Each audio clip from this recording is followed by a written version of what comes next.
Hello, everyone. Welcome back to the Jane and Alex podcast. I am Jane, and I am so happy to be here with you today. And I am Alex. It is great to see you all again. We have a very exciting episode for you today. We really do. Today, we are going to talk about a topic that many of our listeners ask about. It is a big topic. It is also a very useful topic. That is right, Jane. Today, we are talking about business English, specifically how to speak confidently in a business setting. Oh, business. That sounds a little serious, Alex. Is it going to be difficult? Not at all, Jane. Many people think business English is very hard or very formal, but actually, modern business English is quite conversational. It is about being clear and polite. That is good to hear. I know that when I first started working in an office, I was very nervous. I didn't know what to say during meetings. I was afraid of making a mistake. That is a very common feeling. Everyone feels nervous at first, but today we are going to break it down. We'll look at greetings, small talk, meetings, and even some common mistakes. Perfect. Let's start at the beginning. How do we start a conversation in a business setting? Is it different from a normal conversation? Well, it depends on the situation. If you are meeting someone for the first time, you want to be professional but friendly. You don't need to use very old, fancy words. You can just say, "Nice to meet you." Nice to meet you. That is simple. What about how do you do? I learned that in school a long time ago. That is a great question, Jane. How do you do is very formal and a little bit old-fashioned. In modern business, especially in the US or the UK, we usually say, "Nice to meet you," or "It is a pleasure to meet you." It is a pleasure to meet you. I like that one. It sounds very polite. What if I already know the person? For example, a coworker I see every day. If you see them every day, you can be more casual. You can say, "Hi, how are you doing?" Or "Good morning, how is your day going?" Okay, so hi, how are you doing is fine for the office? Yes, absolutely. In fact, using language that is too formal with people you know well can sound strange. It might make you seem distant or cold. I see. So balance is key. We want to be professional, but we also want to be human. Exactly. Being human is very important in business. That actually brings us to our next point, small talk. Small talk. I love small talk, but I know some people hate it. Why is it important in business? Small talk is the bridge between hello and let's work. It helps to build a relationship. In many English-speaking cultures, you cannot just start a meeting immediately. You need a minute or two of small talk first. That makes sense. It relaxes everyone. What are some safe topics for business small talk? The best topics are neutral. The weather is the classic example. It is beautiful outside today, isn't it? Or can you believe this rain? The weather is always a safe bet. What about the weekend? Can I ask about the weekend? Yes, asking about the weekend is perfect. On a Monday, you can ask, "How was your weekend?" On a Friday, you can ask, "Do you have any plans for the weekend?" I like that. It shows you care about them as a person. Do you have any plans for the weekend? It is friendly. Exactly, but be careful. You do not want to get too personal. You usually don't ask about money, politics, or religion in business small talk. Keep it light. Keep it light. Got it. So we have done our greetings and we have done some small talk. Now imagine we are in a meeting room. How do we actually start the business part? Good transition, Jane. Usually the person leading the meeting will use a phrase to signal that small talk is over. A very common phrase is, "Shall we get started?" Shall we get started? I have heard that before. Or maybe, let's get down to business. Yes, "let's get down to business" is a very famous idiom. It means, let's stop talking about other things and focus on our work.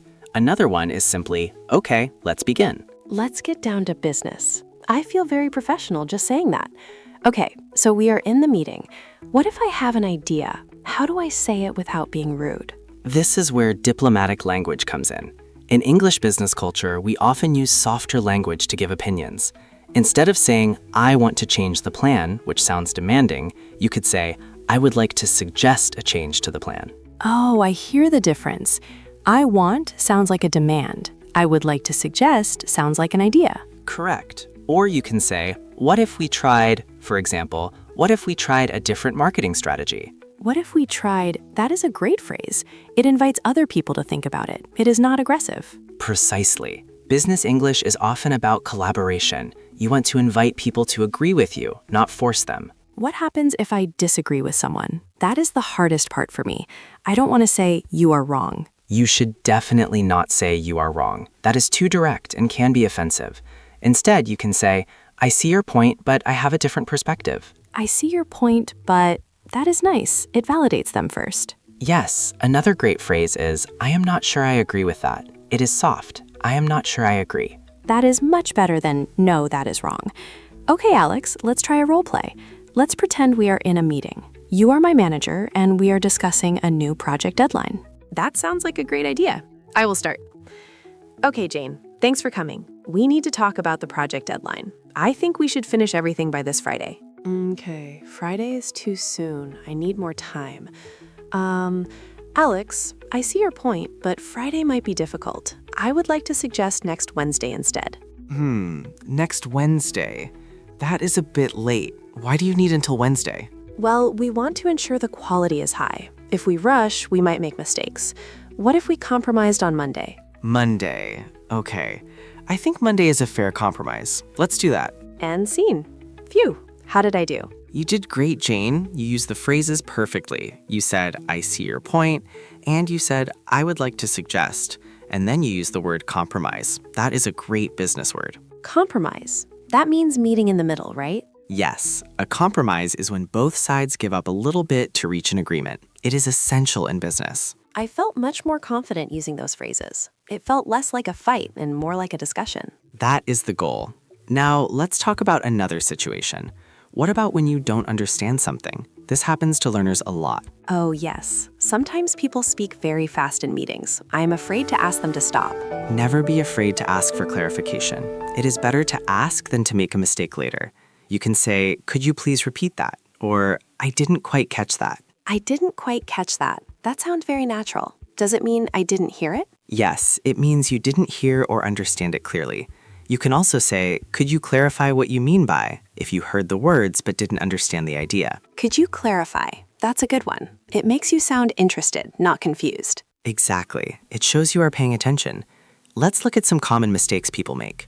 One big mistake is being too formal in emails. Really? I thought emails had to be formal. They should be professional but not archaic. You don't need to write Dear Sir or Madam if you know the person's name, and you don't need to end with yours faithfully. So what should I use instead? If you were writing to a colleague or a client you know, Hi Alex or Dear Alex is fine. And for the ending, best regards or just best is very common. Best regards. Simple and clean. What about thanks? Thanks is fine for internal emails with your team. For a client, thank you is slightly better, but thanks is very common these days. Another mistake I hear sometimes is people mixing up make and do in business, like make business. Oh, good catch, Jane. Yes, we say do business. We do not make business. We can make a deal, but we do business. And we make a decision, right? Not do a decision. Correct. Make a decision, make a plan, but do work and do business. These collocations are tricky, but you just have to memorize them. Listeners, don't worry if you mix them up. People will still understand you, but getting it right helps you sound more professional. That is right. Confidence is key. Even if you make a grammar mistake, if you speak clearly and with confidence, people will respect you. How can we sound more confident? Do you have any tips? My number one tip is to slow down. When we are nervous, we tend to speak very fast. This makes us stumble over our words. If you slow down, you have more time to think, and you sound more in control. That is such good advice. Breathing helps too. Take a breath before you answer. Yes, and use short sentences. You don't need to make long, complicated sentences to sound smart. Short, clear sentences are powerful. Short sentences are powerful. I like that. It is punchy. Let's do one more practice scenario. This time, let's do a phone call. Phone calls are scary because you cannot see the person's face. Oh, I hate phone calls. Okay, let's try. I will call you. Ring, ring. Hello, this is Jane speaking. Hi, Jane. This is Alex from the marketing department. Do you have a minute? Hi, Alex. Yes, I have a minute. What can I do for you? I am calling to check on the budget report. Is it ready yet? I am actually working on it right now. I will send it to you by 2 p.m. Does that work for you? That works perfectly. Thanks, Jane. You are welcome. Talk to you later. Bye. Bye. That was fast. Business calls are often fast. Notice the phrases we used. This is Jane speaking. We don't say, I am Jane on the phone. We say, this is Jane. Right. This is Jane.